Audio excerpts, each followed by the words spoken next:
Hey everyone, welcome back to Brian's Mysteries and Adventures on Trail.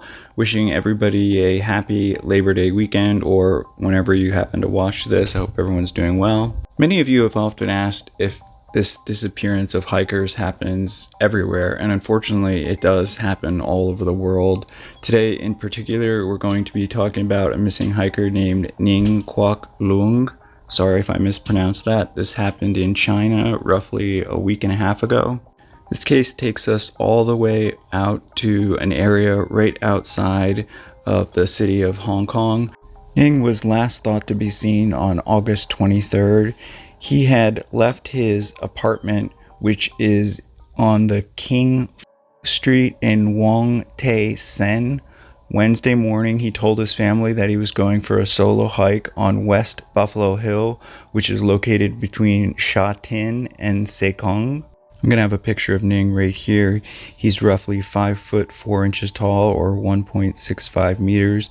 He weighs 50 kilograms or 110 pounds, medium build, medium complexion, and short white hair. He was last thought to be wearing glasses, an orange vest, sports shoes, and was carrying a black backpack. Now that morning he was on his way to Ma Shan Country Park. I'm going to have various pictures here.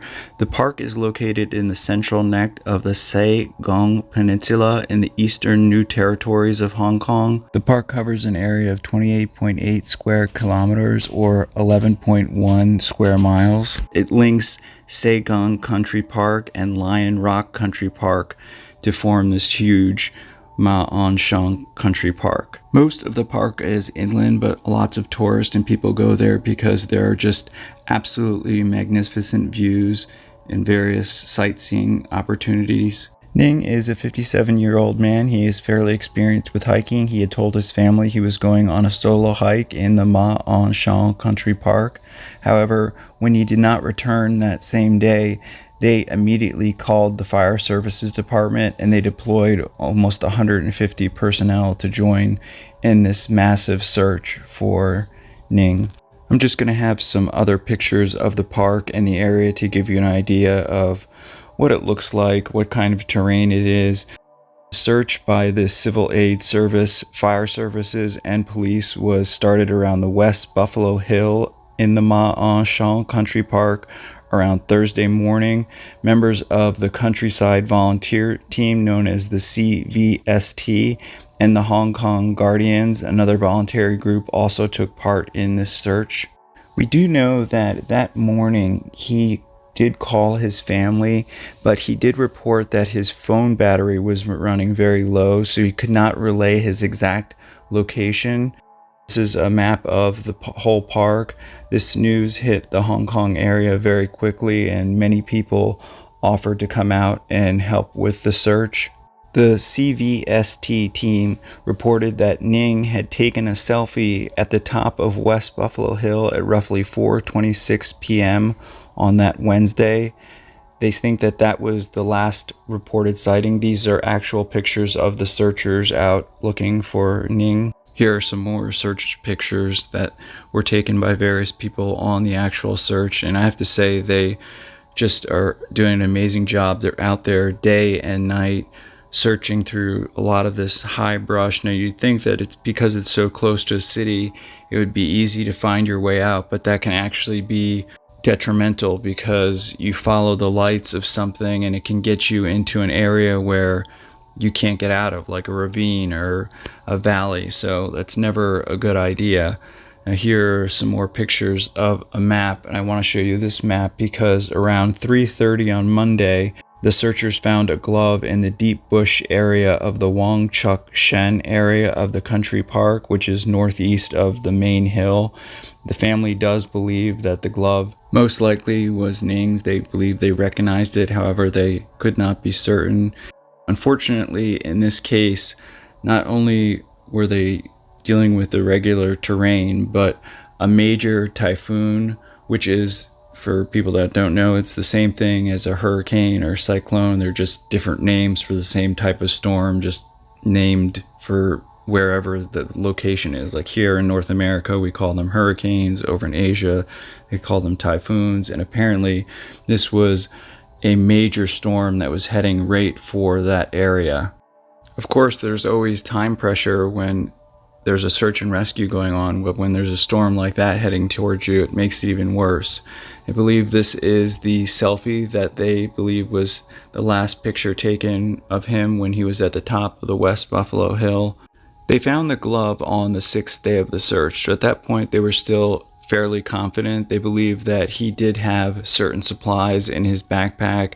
They knew that he was semi-familiar with this area and had been to this park before.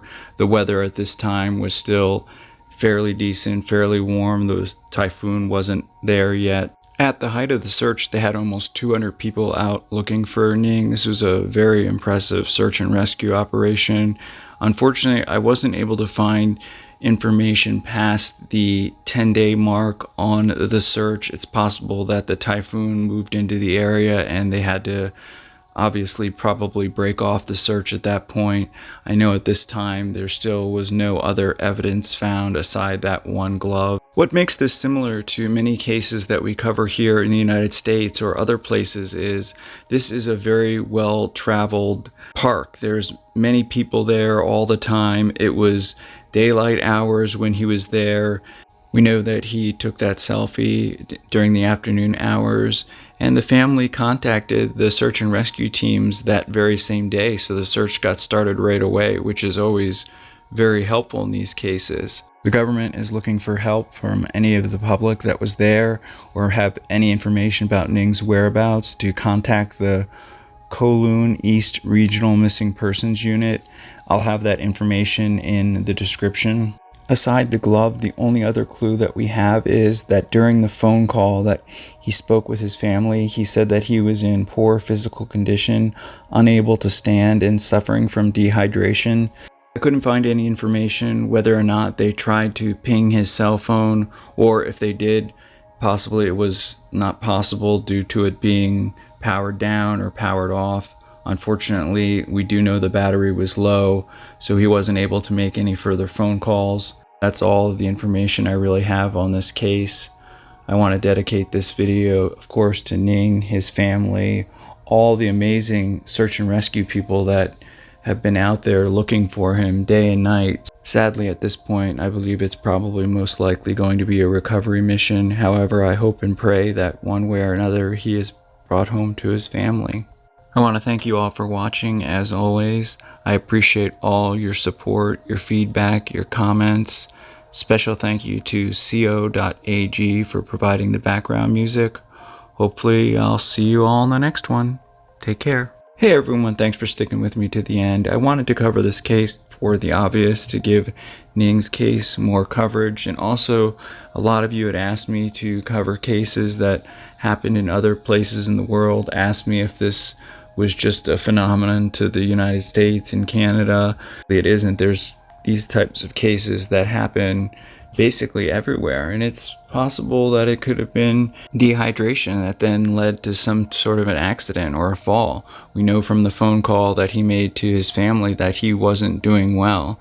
Unfortunately, that's all we do know, and a lot of times in these cases it's often months or years until the families get real answers. That's why, and I've said this before, so I'm sorry if it sounds redundant, but it's so important to keep these cases circulated and alive and let people know what the details are so that they can help bring closure and help the healing process begin for these families.